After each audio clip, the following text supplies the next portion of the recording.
بسم اللہ الرحمن الرحیم وبہ نستعین الحمدللہ رب العالمین والصلاة والسلام علی سید المرسلین وعلی آلہ وصحبہ اجمعین ومن تبعہم بإحسان الی یوم الدین اعوذ باللہ من الشیطان الرجیم بسم اللہ الرحمن الرحیم الحمدللہ رب العالمین الرحمن الرحیم مالک یوم الدین ایاک نعبد و ایاک نستعین اہدنا الصراط المستقیم صراط الذین انعمت علیہم غیر المغضوب علیہم ولا الضالین آمین۔ محترم بزرگوں، بھائیوں، دینی ماؤں اور بہنوں، کل کے درس میں ہم نے اس مجلس کی مناسبت سے قرآن کریم کی عظمت، اہمیت، ضرورت پر کچھ روشنی ڈالی کہ یہ ہمارے لیے اللہ کی سب سے بڑی نعمت ہے۔ پھر اس کے حقوق کا تذکرہ ہوا اور اس میں یہ بیان کرنے کی، احساس دلانے کی، یاد دہانی کی کوشش کی گئی کہ قرآن کا صرف اتنا حق نہیں ہے کہ ہم اسے پڑھ لیں اور سن لیں، بلکہ اسے سمجھنا، اس کے احکامات کو اپنی زندگی میں نافذ کرنا یہ قرآن کے حقوق میں شامل ہے۔ اور اگر اس حق کو ادا نہیں کیا گیا تو قیامت کے دن، جیسا کہ سورہ فرقان میں اللہ نے فرمایا کہ رسول صلی اللہ علیہ وسلم اللہ کی عدالت میں قرآن کی مظلومیت کا دکھڑا سنا کر مقدمہ دائر کریں گے ہمارے اور آپ کے خلاف۔ وقال الرسول یا رب ان قومی ھذا اتخذوا ھذا القرآن مہجورا، کہ اے میرے پروردگار، میری اس قوم نے قرآن کو چھوڑ دیا تھا، لہٰذا قرآن کو پکڑنے اور نہ چھوڑنے کے اس جرم سے ہم بری ہونا چاہتے ہیں، تو اس کے حقوق کو سمجھنا ہے۔ ان میں سے ایک یہ ہے کہ اس کو سمجھا جائے، ان پر عمل کیا جائے۔ پھر اس ضمن میں اس تمہید کے بعد سورۃ الفاتحہ پر گفتگو کا آغاز کیا گیا اور اس سے متعلق سورۃ الفاتحہ کے فضائل، اس کے مختلف ناموں، جس میں نے ذکر کیا کہ علامہ سیوطی رحمہ اللہ نے 20 نام ذکر کیے، چند ناموں کا تذکرہ کر کے ان ناموں کے معنی اور مفہوم کا ذکر کیا گیا۔ سورۃ الفاتحہ کی فضیلت میں وارد بعض روایتوں کا تذکرہ کیا گیا اور اس بات کی طرف توجہ دلائی گئی کہ جب ہر نماز کی ہر رکعت میں سورۃ الفاتحہ کا پڑھنا فرض ہے۔ میں اکثر کہا کرتا ہوں، یہ جو بحث حنفی اور اہل حدیث کے بیچ میں ہمارے ہاں چلتی ہے، وہ کہتے ہیں کہ بغیر سورہ فاتحہ کے بھی نماز ہو جائے گی۔ یہ اس پر موٹی موٹی کتابیں لکھ ڈالی گئی، بلا وجہ کا طول طوالت ہے میرے نزدیک۔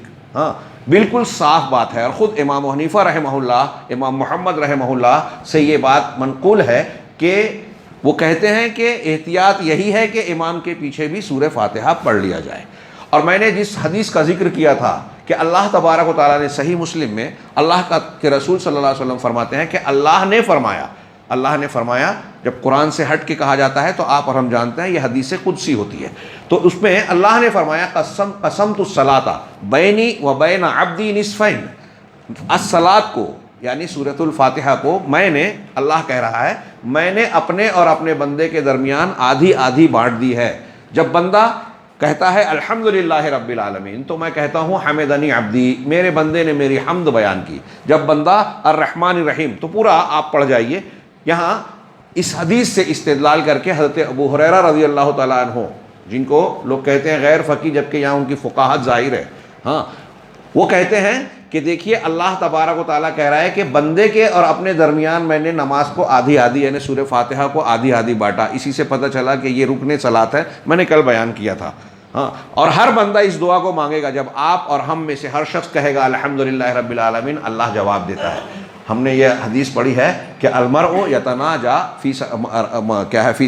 مع ربہ فی صلاتہ او کما ورد فی الحدیث، کہ بندہ اپنی نماز میں اپنے رب سے سرگوشی کرتا ہے، بات چیت کرتا ہے، تو سورہ فاتحہ پڑھتا ہے، ایک ایک آیت پر اللہ جواب دیتا ہے، اور اب بیچ کی ایاک نعبد و ایاک نستعین پر کہتا ہے کہ یہ میرے بندے کے درمیان ہے اور میرا بندہ جو مانگے گا میں دوں گا۔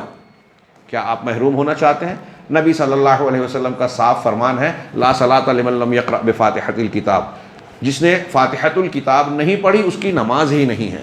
اور اس سلسلے میں صحیح روایت ہے جسے بلا وجہ کھینچ تان کر جو لوگ نہیں ماننا چاہتے، ضعیف قرار دینے کی کوشش کرتے ہیں، نبی کریم صلی اللہ علیہ وسلم نے صحابہ سے پوچھا کہ میرے پیچھے تم لوگ کچھ پڑھتے ہو کیا، قرأت کرتے ہو کیا؟ مجھے الجھن ہوتی ہے۔ کہا ہاں بعض قرأت کرتے ہیں، سبح اسم ربک الاعلیٰ اور یہ چیزیں پڑھ رہے تھے۔ کہا نہیں، کچھ مت پڑھو امام کے پیچھے، ہاں الا بام القرآن، سوائے ام القرآن کے، اس لیے کہ جس نے اس کے بغیر نماز پڑھی اس کی نماز خداج ہے، خداج ہے، خداج ہے۔ اونٹنی جب اپنے بچے کو آدھا ادھورا جو ہے جنم دے دیتی ہے، پیدا کر دیتی ہے اور وہ مر جاتا ہے تو اس کو خداج کہا جاتا ہے۔ ایسی نماز سورہ فاتحہ جس میں نہ پڑھی جائے وہ نماز خداج ہے، اللہ کے نبی صلی اللہ علیہ وسلم نے فرمایا۔ تو خیر یہاں اس میں توجہ دینے والی بات یہ ہے کہ جب اللہ کے رسول اور اللہ تبارک و تعالیٰ نے ہر نماز کی ہر رکعت میں ہر مسلمان مرد اور عورت کو حکم دیا ہے کہ یہ سورہ پڑھیں، تو اس سے اس کی اہمیت کا اندازہ لگایا جا سکتا ہے۔ اس کا ایک نام الکافیہ یا الکافی بھی ہے، جس کی توجیح کرتے ہوئے اہل علم نے بیان کیا کہ نماز میں سورہ فاتحہ کافی ہوتی ہے، سورہ فاتحہ کو چھوڑ کر آپ دوسری کوئی چیز پڑھیں تو وہ کافی نہیں ہوتی۔ یہ ایک بات۔ آگے ہم بڑھتے ہیں، کچھ باتیں ہیں جو کل کی تھیں اس کو میں نے پورا کرنے کی کوشش کی، آدھی ادھوری، ابھی اور بہت کچھ باقی ہے۔ ہاں کچھ باتوں کا ہم ذکر کریں گے۔ سورہ فاتحہ کا آغاز اللہ کی حمد سے ہوتا ہے، الحمدللہ رب العالمین۔ ایک بندہ اللہ کی اس کائنات کا مشاہدہ کرے دیکھے تو پہلی بات جو دل میں آئے گی وہ اس ذات کی تعریف۔ ہم کوئی بہت عجیب و غریب چیز دیکھتے ہیں تو فوراً اس کی تعریف کرتے ہیں، سبحان اللہ، بنانے والے نے کیا چیز بنائی ہے۔ ایسے ہی کائنات پر، اپنے آپ پر، دنیا کی کسی بھی چیز پر آپ غور و فکر کریں تو بنانے والے کی تعریف آپ کے دماغ میں نکلے گی۔ تو یہ فطری اور عقلی اعتبار سے قرآن کا بالکل ایسا آغاز ہے جو بالکل انسان کی عقل بھی اپیل کرتی ہے کہ ہمیں جب رب العالمین کا تذکرہ، اس کی عبادت کرنی ہے تو سب سے پہلے اس کی تعریف کرنی چاہیے۔ تو آغاز ہوتا ہے الحمدللہ رب العالمین سے، اور اختتام ہوتا ہے دعا سے، اہدنا الصراط المستقیم صراط الذین انعمت علیہم غیر المغضوب علیہم ولا الضالین۔ اور الحمد، اللہ کی تعریف کرنا بھی اللہ کے رسول صلی اللہ علیہ وسلم نے کہا ہے کہ یہ دعا ہے۔ حدیث میں ہے ترمذی اور ابن ماجہ کی، جسے علامہ البانی نے صحیح الترغیب میں ذکر کیا ہے کہ افضل الذکر لا الہ الا اللہ و افضل الدعاء الحمدللہ۔ سب سے بہترین ذکر لا الہ الا اللہ ہے، سب سے فضیلت والا ذکر لا الہ الا اللہ ہے، اور سب سے اچھی دعا، سب سے فضیلت والی دعا ہے الحمدللہ۔ اس کو اللہ کے رسول صلی اللہ علیہ وسلم نے دعا کہا۔ تو سورہ فاتحہ کا آغاز بھی دعا اور اختتام بھی دعا، اس لیے اس کا ایک نام سورۃ الدعاء بھی ہے۔ اور سورۃ الدعاء اس کے نام کی ایک توجیہ یہ بھی علماء نے کی ہے کہ اس لیے اس کا نام سورۃ الدعاء ہے کہ اس میں دعا مانگنے کا سلیقہ اور طریقہ بندے کو سکھایا گیا ہے۔ ہم اور آپ اگر اللہ سے کچھ مانگنا چاہتے ہیں تو اس کا طریقہ یہ نہیں ہے کہ ڈائریکٹ اپنی بات اور گزارش کو پیش کر دیں، بلکہ اس کا طریقہ اور سلیقہ یہ ہے کہ اپنی بندگی کا اظہار کریں، اپنی عبودیت کا، اپنے آپ کو اللہ کے حوالے کرنے کا اقرار کریں، اللہ کی حمد اور توصیف کریں، آغاز کلام میں پہلے اللہ کی تعریف کریں، کچھ نیکیاں کریں، پھر اپنی گزارش پیش کریں۔ سورہ فاتحہ میں دیکھیے الحمدللہ رب العالمین، تمام تعریف اللہ کے لیے ہے جو تمام جہانوں کا پروردگار ہے، الرحمن الرحیم، نہایت مہربان اور زبردست رحمت والا، شفقت والا ہے، مالک یوم الدین، قیامت کے دن کا، عدالت کے دن کا، انصاف کے دن کا، جزا کے دن کا مالک ہے۔ الحمدللہ رب العالمین، رب العالمین پروردگار، پر پالنے والا، ربوبیت کہتے ہیں پالنا، پرورش کرنا، مالک ہونا، کائنات کا سارا نظام وہ چلا رہا ہے۔ اب یہ ہم دیکھیں کہ رب العالمین، تمام تعریف کس کے لیے ہے؟ اللہ کے لیے۔ کون اللہ؟ جو رب العالمین ہے۔ یہ آسمان، زمین، پیڑ پودے، کائنات، ہم آپ، جانور، پودے، دنیا کی کوئی چیز، چھوٹے سے چھوٹا ذرہ لے کے آسمان کی بڑے سے بڑی جو اجرام ہیں، سورج، چاند اور اس سے بڑے بڑے کئی کروڑ گنا بڑے جو ستارے اور سیارے ہیں، ان کو کس نے بنایا؟ کیا بغیر بنانے والے کے کوئی چیز بن سکتی ہے؟ یہ میرے سر پر ٹوپی ہے، میں اگر آپ سے کہوں کہ یہ خود سے بن گئی، کسی نے نہیں بنایا، کیا آپ مانیں گے؟ ہاں، کوئی ایک چھوٹی سے چھوٹی چیز، یہ ٹیبل جس پر ہم بیٹھے ہوئے ہیں، یہ دکھ رہا ہے، یہ ٹیبل کوئی تسلیم کرے گا؟ کتنی سمپل سادہ لاجک ہے۔ اس کو جب کوئی بغیر بنائے والے، ہماری عقل قبول نہیں کرتی کہ یہ بغیر بنانے والے کے بن جائے گا، تو یہ آسمان، زمین، پیڑ پودے، انسان، جانور، حیوان، دنیا کی ساری چیزیں بغیر بنانے والے کے کیسے بن سکتی ہے؟ اگر موجود ہے تو اس کا مطلب وجود دینے والا موجد بھی ہے، اگر مربوب ہے تو مطلب رب بھی ہے، حکمت یہاں نظر آ رہی ہے تو حکیم ہے، مخلوق ہے تو اس کا مطلب اس کا خالق ہے، کام ہو رہے ہیں، مفعول ہے، اس کا مطلب فاعل ہے، اور فاعل وہی ہو سکتا ہے جس کے اندر فعل کی صلاحیت ہو۔ اگر یہاں ایک آدمی کی لاش پڑی ہو، پولیس والے آئیں اور پوچھیں کہ اس کو کس نے قتل کیا، کیا آپ نے اسے کسی نے دیکھا ہے، جانتے ہیں؟ میں کہوں کہ ہاں میں نے دیکھا ہے۔ کس نے قتل کیا؟ تو میں کہوں اس الماری نے مار ڈالا، اس کرسی نے قتل کیا ہے، پولیس والا اس کے خلاف مقدمہ چالان درج کرے گا؟ کہ کرسی نے ایک آدمی کا قتل کر دیا، اس کے خلاف مقدمہ چلایا جائے، سزا سنائی جائے، پولیس والا مانے گا؟ کوئی بھی مانے گا؟ کیوں نہیں مانے گا؟ اس لیے کہ کرسی میں یہ صلاحیت نہیں ہے کہ وہ قتل کرے۔ میری بات سمجھ رہے ہیں؟ میں لمبی چوڑی باتوں کو اختصار سے سمیٹنے کی کوشش کر رہا ہوں، ذرا غور سے سنیے گا، ہاں، کہ یہ کرسی پر یہ چالان نہیں کرے گا۔ میں ایک مثال دے کر سمجھا رہا ہوں۔ اس کا مطلب یہ کہ ہماری آپ کی، دنیا کے ہر انسان کی عقل یہ کہتی ہے کہ کوئی کام وہی کر سکتا ہے جو اس کام کرنے کی قوت صلاحیت رکھتا ہے۔ یہ کرسی کسی کو قتل کرنے کی صلاحیت نہیں رکھتی، تو جب کرسی یہ نہیں رکھتی تو ہم یہ نہیں مانتے کہ کرسی نے پیدا کیا۔ اب ایسے ہی یہ کائنات دیکھ رہے ہیں ہم، آسمان اور زمین، پیڑ پودے، دنیا کے بہت سارے جانور، حیوانات، ان کو پیدا کس نے کیا؟ کسی نے پیدا کیا ہے، یہ تو کلیئر ہے۔ مخلوق ہے تو خالق ہے۔ اب خالق کون ہے؟ ہاں، کون ہے خالق؟ دیوی دیوتا ہے؟ ہاں، پنڈت رام چندر جی ہیں، گرو نانک ہے، حضرت عیسیٰ علیہ السلام ہے؟ نہیں، حضرت عیسیٰ علیہ السلام پیدا ہوئے اس سے کروڑوں لاکھوں سال پہلے سے آسمان زمین موجود ہے۔ یہ میرے منہ سے نکل گیا، لاکھوں کروڑوں، ہزاروں سال کہہ لیجئے، ہزاروں سال، لاکھوں سال پہلے سے آسمان موجود ہے۔ مطلب جب تھے ہی نہیں تو پیدا کرنے والے ہو سکتے ہیں کیا؟ محمد رسول اللہ صلی اللہ علیہ وسلم ہو سکتے ہیں کیا؟ کوئی مخلوق ہو سکتی ہے جن کو دنیا میں لوگ اللہ کے سوا پوج رہے ہیں؟ گرو نانک ہو، ہاں، رام ہو، کرشن ہو، فلاں اور فلاں ہو، تخیلاتی دیوی دیوتا ہو یا حقیقی مخلوقات ہوں، کیا یہ خالق اور مالک ہو سکتے ہیں؟ نظام چلانے والے ہو سکتے ہیں؟ ان کے اندر یہ طاقت ہے کہ ایک مکھی کو پیدا کر دیں؟ قرآن کہتا ہے کہ جن کو اللہ کے سوا تم پوجتے ہو یہ سب مل کر ایک مکھی پیدا نہیں کر سکتے، ایک مکھی پیدا نہیں کر سکتے۔ کتنی بڑی دلیل ہے! اور اگر مکھی ان کے پاس سے کچھ اٹھا لے جائے تو اسے بچا نہیں سکتے۔ اب کلیئر بات ہے کہ جب یہ جو جتنے لوگوں کو لوگ پوج رہے ہیں ان کے اندر ایک مکھی پیدا کرنے کی صلاحیت نہیں ہے، یہ خود مخلوق ہے۔ جو مخلوق ہے وہ خالق نہیں ہو سکتا۔ جن کی کہیں سے اسٹارٹنگ ہوئی ہے، شروعات ہوئی ہے، وہ اپنے سے پہلے ہو ہی نہیں سکتے۔ آپ اپنے باپ کے بیٹے ہیں، ہم اور آپ اپنے باپ کے بیٹے ہیں۔ کیا ہم یہ کہیں گے کہ میرے ابا میرے سے پیدا ہوئے تو کوئی مانے گا؟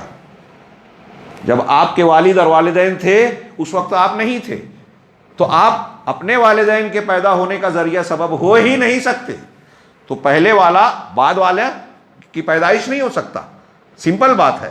پیدا کرنے والا کون ہوگا؟ جو پوری کائنات سے پہلے ہمیشہ سے موجود ہے، هو الاول والآخر والظاہر والباطن۔ اللہ الاول ہے۔ اول کا مطلب یہ کہ وہ سب سے پہلے ہے، اس سے پہلے کوئی نہیں اور اس کی کوئی ابتدا نہیں۔ الاول، ہاں، کہ ہمیشہ سے ہے، اس کی کوئی ابتدا نہیں، زمانوں کی قید نہیں ہے، ہمارا دماغ نہیں سمجھ پائے گا۔ کہیں نہ کہیں سے ہر چیز کی اسٹارٹنگ ہوتی ہے، شروعات ہوتی ہے۔ اللہ کی کوئی شروعات نہیں ہے، اسے ہم سمجھ نہیں سکتے، وہ الاول ہے۔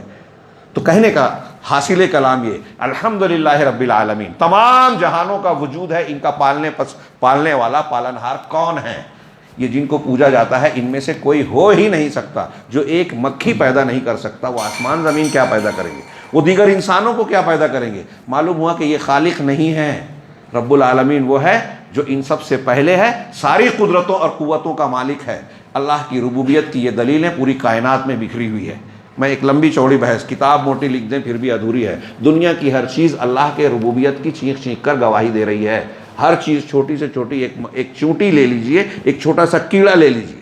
ہاں، ہم لوگ پڑھتے ہیں سائنس میں، جغرافیہ کے باب میں، آپ لوگوں میں ظاہر سی بات ہے یہاں پڑھے لکھے لوگ ہیں، اسکولوں میں آپ نے پڑھا کہ سائنسی وجہ بتائیے، جغرافیائی وجہ بتائیے، فلاں سرد علاقے میں، برفیلے علاقے میں جو جانور پائے جاتے ہیں ان کے بدن پر لمبے لمبے بال ہوتے ہیں، جغرافیائی وجہ بتائیے۔ جواب دیا جاتا ہے کہ اس کی وجہ یہ ہے کہ وہ سرد علاقہ ہے، درجہ حرارت ایسا ایسا ہوتا ہے، اگر جسم پر لمبے لمبے بال نہ ہوں تو وہ سردی سے ٹھٹھر کر مر جائیں گے، اس لیے ان کی وہاں زندگی آسان ہو، ان کے لیے ان کے بدن پر جو ہے لمبے لمبے بال ہے، موٹی کھال ہے۔ اب سوال یہ ہے کہ آپ نے جغرافیائی وجہ یہ بیان کر دی، سوال یہ ہے کہ کیا اس جانور کو یہ پتا تھا کہ میں برفیلے علاقے میں پیدا ہو رہا ہوں تو میرا بدن ایسا ہونا چاہیے، میرے بدن پر لمبے بال ہونا چاہیے؟ کیا مچھلی کو پتا تھا کہ مجھے پانی میں رہنا ہے تو میری ساخت ایسی ہونی چاہیے تاکہ تیرنے میں مجھے آسانی ہو؟ کیا بلی کو یہ پہلے سے اطلاع تھی؟ کس نے بتایا کہ اگر بچہ پیدا ہوتا ہے تو بلّا اسے سونگ سونگ کر ڈھونڈتا ہے اور بچوں کو قتل کر دیتا ہے؟ بلی کو کس نے یہ احساس دیا کہ وہ تھوڑی تھوڑی دیر پر جو ہے اپنے بچے کی جگہ بدلتی ہے؟ یہ سارے ہدایت، تخلیق، پیدائش، سائنسی وجہ اور جغرافیائی وجہ ہم جانتے ہیں، لیکن سائنسی وجہ اور جغرافیائی وجہ سے آگے بڑھ کر ایمان و عقیدے کی وجہ ڈھونڈیے کہ ٹھنڈے علاقے میں جو جانور پائے جاتے ہیں ان کے اپنے موسم کے اعتبار سے ساخت اور بناوٹ ہے. پانی میں جو جانور پائے جاتے ہیں آبی حیوانات ان کو ان کے اعتبار سے قدرت نے بنایا ہے. اور گرم علاقے میں جو جیتے ہیں اونٹ جو ہے ریگستان کا جہاز کہلاتا ہے, وہ ریگستان میں لمبی دوری تک چل سکتا ہے اور اس کے جسم میں پانی کی ایسی قوت ہوتی ہے کہ وہ کئی دنوں تک بغیر پانی پیے بھی جی سکتا ہے. یہ ریگستانی علاقے جس علاقے میں وہ پایا جاتا ہے اس علاقے کے تقاضے کے مطابق اس کو بنایا گیا. کس نے بنایا؟ صرف سائنسی اور جغرافیائی وجہ کر ہم اس سے آگے بڑھیں, ایمانی وجہ, قدرتی وجہ, تو ہمیں یہ ایمان ملتا ہے کہ جس ذات نے بنایا ہے وہ حکیم ہے. اس نے اس علاقے کی ضروریات کے اعتبار سے اس کو ساری صلاحیتیں دی ہیں. جس جانور کو جیسا بنایا, جینے کا سلیقہ دیا, زندگی کی راہیں ہموار کی, اس کو شکار کرنے کا طریقہ دیا اور دوسرے کو شکار سے بچنے کا سلیقہ دیا. ایک بچہ پیدا ہوتا ہے, ہاں رونے لگتا ہے, بھوک لگتی ہے, ماں اس کو سینے سے لگاتی ہے, وہ چوسنے لگتا ہے اپنی غذا کو. یہ چوسنے کا سلیقہ طریقہ اس کو کس نے بتایا؟ یہ اللہ کی ربوبیت ہے جو ہمیں ہر جگہ نظر آتی ہے. تو انبیاء کرام نے جب اپنی قوموں کو دعوت دی کہ اس رب کو پوجو تو پوچھتے تھے کہ کس کو پوجیں, تو اللہ انبیاء نے قالت لہم رسولہم سورہ ابراہیم میں کہا کہ ان کے رسولوں نے سوال کیا افی اللہ شک فاطر السماوات والارض, کیا اللہ کے بارے میں شک ہے جو آسمانوں اور زمینوں کا پیدا کرنے والا ہے؟ تم دیکھ رہے ہو کہ آسمان ہے, زمین ہے, تم جانتے ہو کہ اس کو کسی نے بنایا. یہ جن کو تم پوج رہے ہو ان میں سے کوئی شخص جو ہے آسمان زمین کو پیدا کر ہی نہیں سکتا. آسمان اور زمین تو ان سے پہلے سے موجود ہیں. تو اب آسمان اور زمین ہے تو اس کا بنانے والا بھی ہے, تمہاری عقل کہتی ہے. تو جس نے ان کو بنایا وہی فاطر السماوات والارض ہے, وہی رب العالمین ہے.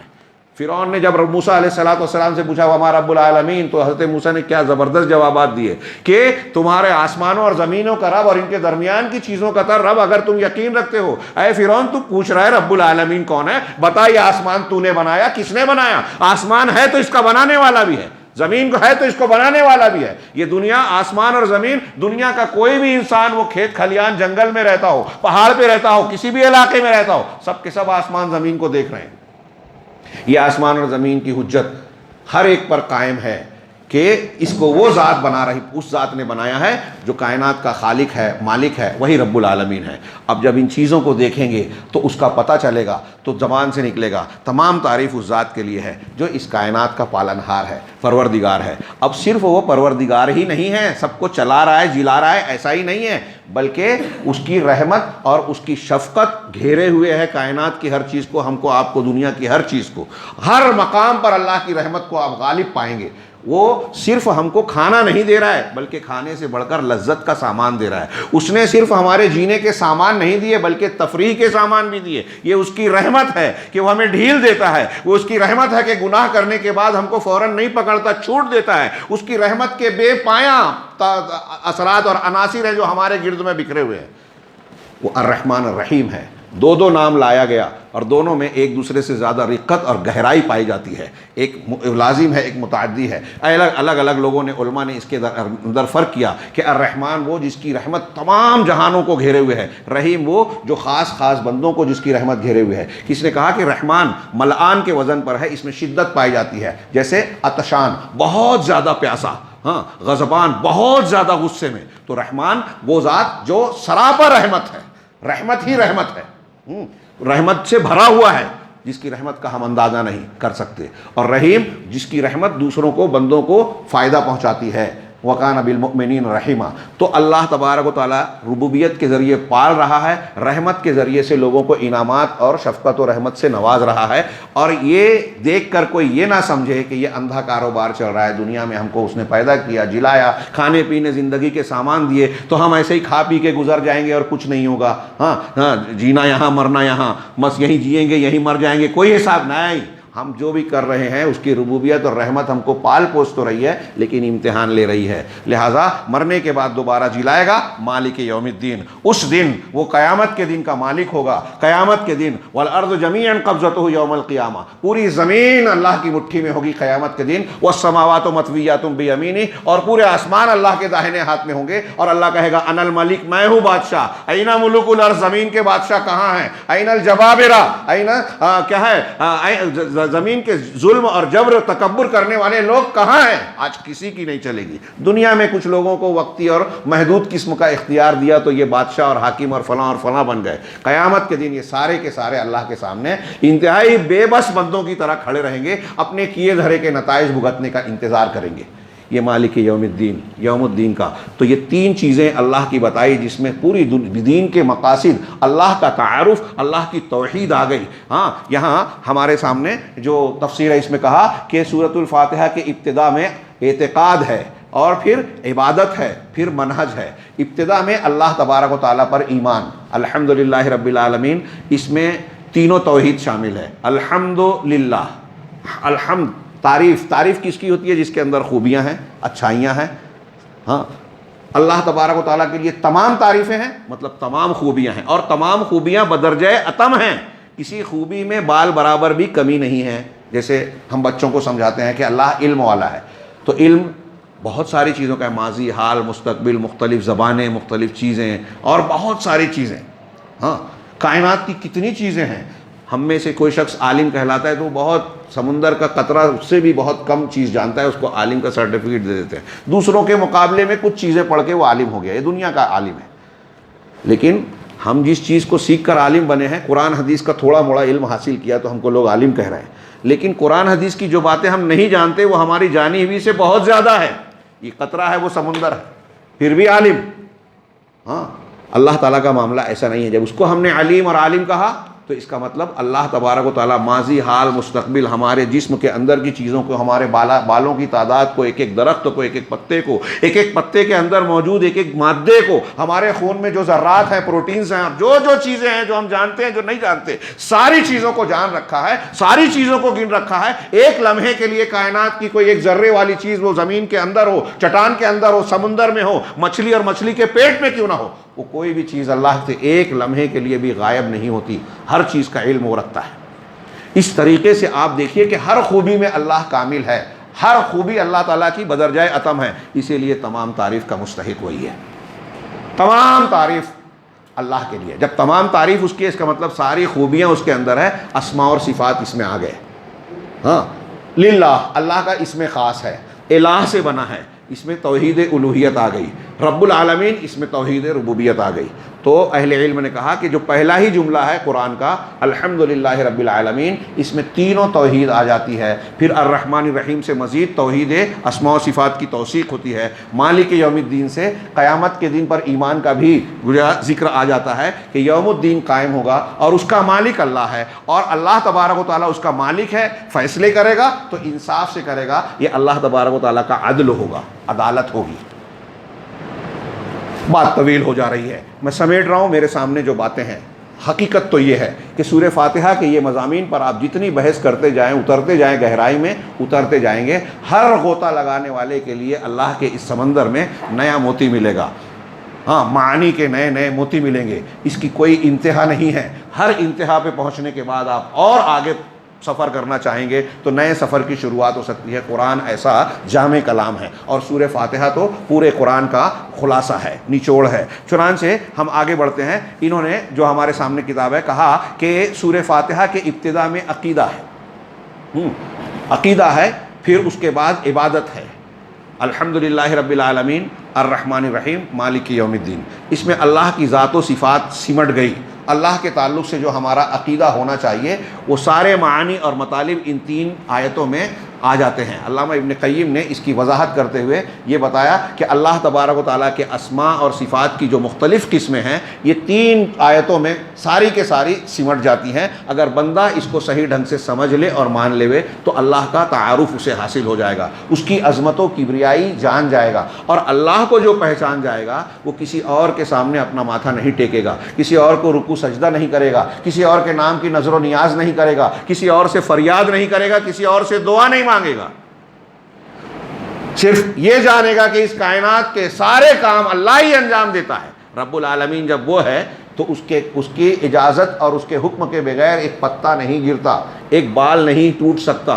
تو پھر کسی اور سے مانگنے کا مطلب کیا؟ سراسر حماقت اور بے وقوفی ہے. جو کام میں نہیں کر سکتا، آپ مجھ سے کہیں گے ہاں میرے پاس پیسے نہیں ہیں، آپ کہیں گے مجھے 2 لاکھ دے دیجئے. ہاں آپ جانتے ہیں کہ میں فقیر ہوں، میں آپ سے کہہ رہا ہوں کہ مجھے کھانا کھلا دیجیے، آپ کہہ رہے ہیں پہلے 2 لاکھ دے. 2 لاکھ ہوتا تو میں آپ سے کھانا مانگتا. تو جو میرے پاس نہیں ہے میں نہیں دے سکتا. اللہ کہہ رہا ہے کائنات میں اللہ تبارک و تعالیٰ مالک ہے، جتنے بھی لوگ ہیں کوئی بھی کسی چیز کا اختیار نہیں رکھتا. والذین تدعونہم من دونہ ما یملکون من قطمیر، اللہ نے قرآن میں کہا کہ جن کو اللہ کے سوا تم پوچھتے ہو نا، وہ کھجور کی گٹلی پر جو ہلکا سا غلاف ہوتا ہے نا، جھلی دار وہ لفافہ، اس کے بھی مالک نہیں ہے. سوچئے کتنی بڑی بات کہی، اس کے بھی مالک نہیں ہے، اس کا بھی اختیار نہیں رکھتے. سارے کے سارے، وہ پیغمبر ہو، فرشتے ہوں، دیوی دیوتا ہوں، جن ہو، کوئی بھی ہو، اس کے بھی مالک نہیں ہے. سب کا مالک اللہ ہے.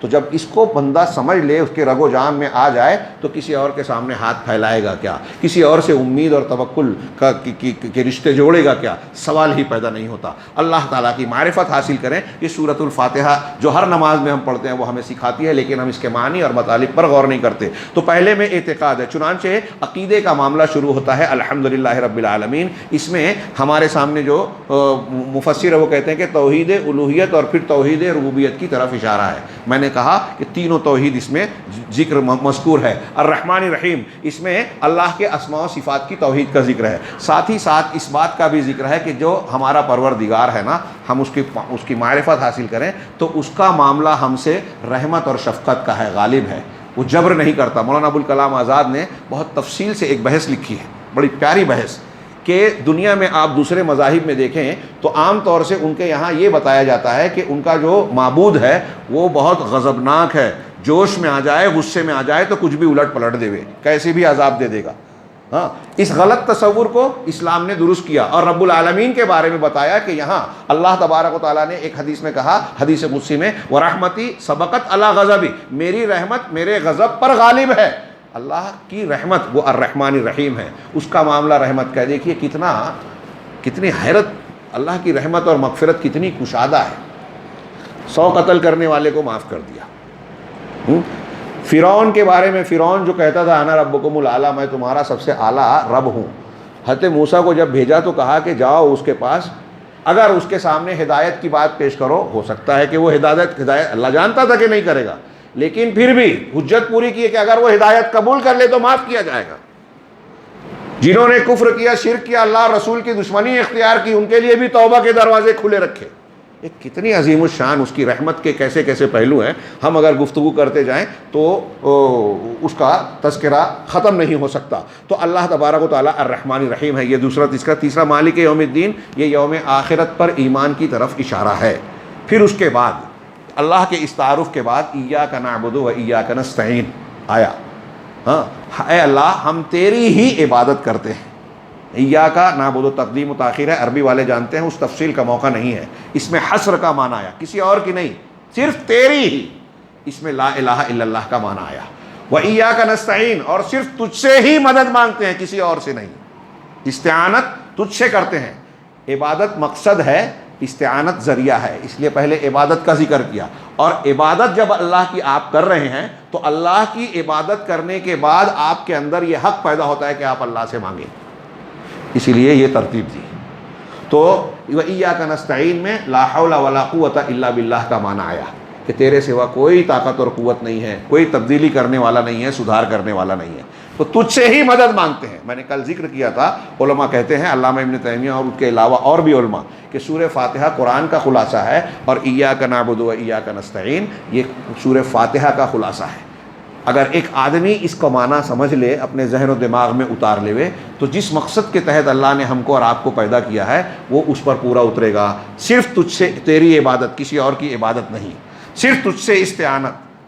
اب ہمارے یہاں مفسرین نے، شبیر احمد عثمانی صاحب کا قرآن سعودی عرب سے چھپا، اس کے حاشیے میں اس کے 2 بڑے مقامات پر اہل حدیث علماء نے اور دیگر علماء نے اعتراض کیا، جس کی وجہ سے اسے روکا گیا. اس میں اس آیت کی تفسیر میں انہوں نے جو وضاحت کی تھی کہ اگر کسی کو مستقل طاقت سمجھ کر، میرے الفاظ ہیں، الفاظ میں فرق ہو سکتا ہے، اس سے اگر استعانت کرتا ہے تو ناجائز ہے، لیکن اگر مستقل نہ سمجھ کر استعانت کرتا ہے تو جائز ہے. کیوں یہ بات انہوں نے لکھی؟ دیوبند کے عقیدے میں، بریلویوں کے یہاں تو قبر پرستی، بزرگوں سے وسیلہ اور شخصیات کا وسیلہ ان کے یہاں بالکل کھلا معاملہ ہے. دیوبند کے یہاں اہل دیوبند کے یہاں معاملہ یہ ہے کہ دیگر لوگوں کا وسیلہ نہیں لگا سکتے، لیکن اللہ کے رسول صلی اللہ علیہ وسلم کی شخصیت کا وسیلہ لگا کے دعا مانگ سکتے ہیں، جبکہ حضرت امام ابو حنیفہ، امام ابو یوسف، امام محمد رحمہم اللہ اسے ناجائز اور حرام کہتے ہیں کہ کسی شخصیت کا وسیلہ لگا کے دعا نہیں مانگا جا سکتا، چاہے وہ انبیاء کی شخصیت ہو۔ ایک دم بالکل صاف بات عقیدے کے معاملے میں، اس معاملے میں عقیدے میں ہمارے یہاں کے حنفی امام حنیفہ کے عقیدے پر نہیں ہیں۔ اللہ کے گھر میں پوری ذمہ داری کے ساتھ کہہ رہا ہوں، طنز تعریض کے لیے نہیں، وضاحت کے لیے، علم کے لیے، ہدایت کے لیے، کہ لوگوں کو معلوم رہے۔ وہ حنفی امام حنیفہ کا عقیدہ ان کے یہاں نہیں ہے، یہ اشعری ماتریدی ہے، یہ خود کہتے ہیں، میں کوئی الزام نہیں لگا رہا ہوں، کتابوں میں ہیں، بیانات میں ہیں، وہ اس کا اعتراف کرتے ہیں کہ ہم عقیدے میں، کلام میں اشعری ماتریدی ہیں۔ یہ بڑا اختلاف ہے، فروعات والا معاملہ چھوٹا ہے، یہ عقیدے کا اختلاف ہے، اور اس میں کہاں کہاں تک گئے ہیں۔ بہرحال یہ جو انہوں نے یہ بات کہی، یہ شرک کا دروازہ کھولنا ہے کہ ہم دعا میں نبی صلی اللہ علیہ وسلم کا وسیلہ لگا کر دعا مانگ سکتے ہیں۔ جی نہیں، شخصیات کا وسیلہ نہیں لگایا جا سکتا، اللہ کے رسول صلی اللہ علیہ وسلم کی اتباع کا وسیلہ لگایا جا سکتا ہے، کیونکہ ہم اتباع اگر کر رہے ہیں تو یہ ہمارا عمل ہے۔ نیک عمل کا وسیلہ لگایا جا سکتا ہے، جیسے استعینوا بالصبر والصلاۃ، صبر اور صلاۃ کے ذریعے سے مدد طلب کرو۔ نیک اعمال کا وسیلہ لگایا جا سکتا ہے، یہ آپ اپنے مقام پر پڑھتے ہیں کہ وسیلے کون سے جائز ہیں کون سے ناجائز، یہاں اس تفصیل کا موقع نہیں ہے۔ تو ایاک نعبد و ایاک نستعین کو بہت اچھی طرح سے سمجھیں، اس کو سمجھے بغیر ہم اللہ کے سچے بندے نہیں ہو سکتے، اور اس کو اگر سمجھ لیا تو سمجھ لیجئے کہ ہم نے زندگی کے مقصد کو پا لیا، سورہ فاتحہ اور قرآن کی روح کو پا لیا، اپنے جینے کے مقصد کو پا لیا، اور کامیابی کی امید کی جا سکتی ہے کہ صرف اللہ سے عبادت کی جتنی قسمیں ہیں، قولی، فعلی، ظاہری، باطنی، نماز، روزہ، نماز میں رکوع ہے، سجدہ ہے، قیام ہے، اللہ کی بلندی ہے، اندر خشوع خضوع اور اللہ کی طرف توجہ ہے، ان میں سے ساری چیزیں جو ہم اللہ کے لیے کرتے ہیں نماز میں، سب عبادت ہے۔ ان میں سے کوئی ایک چیز بھی آپ نے کسی اور کے لیے کیا، وہ شرک ہے۔ حج میں طواف کرتے ہیں بیت اللہ کا، اگر آپ کسی مزار کا طواف کر رہے ہیں، شرک ہے۔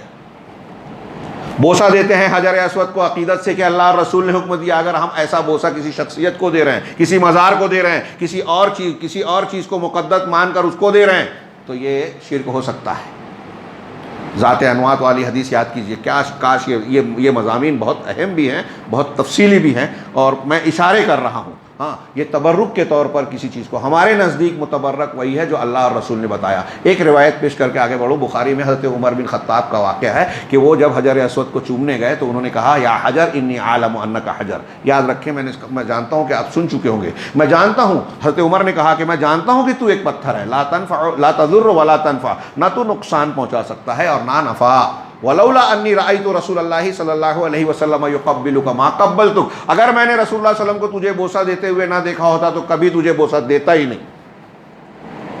حضرت عمر کے اس عمل سے کیا معلوم پڑا صحابہ کا موقف، منہج، عقیدہ کیسا تھا کہ جو کام عقیدے عبادت میں اللہ اور رسول نے بتایا وہی کرنا، اور پتھر کا بوسہ دیا، اللہ کے رسول نے دیا اس لیے دے رہا ہوں۔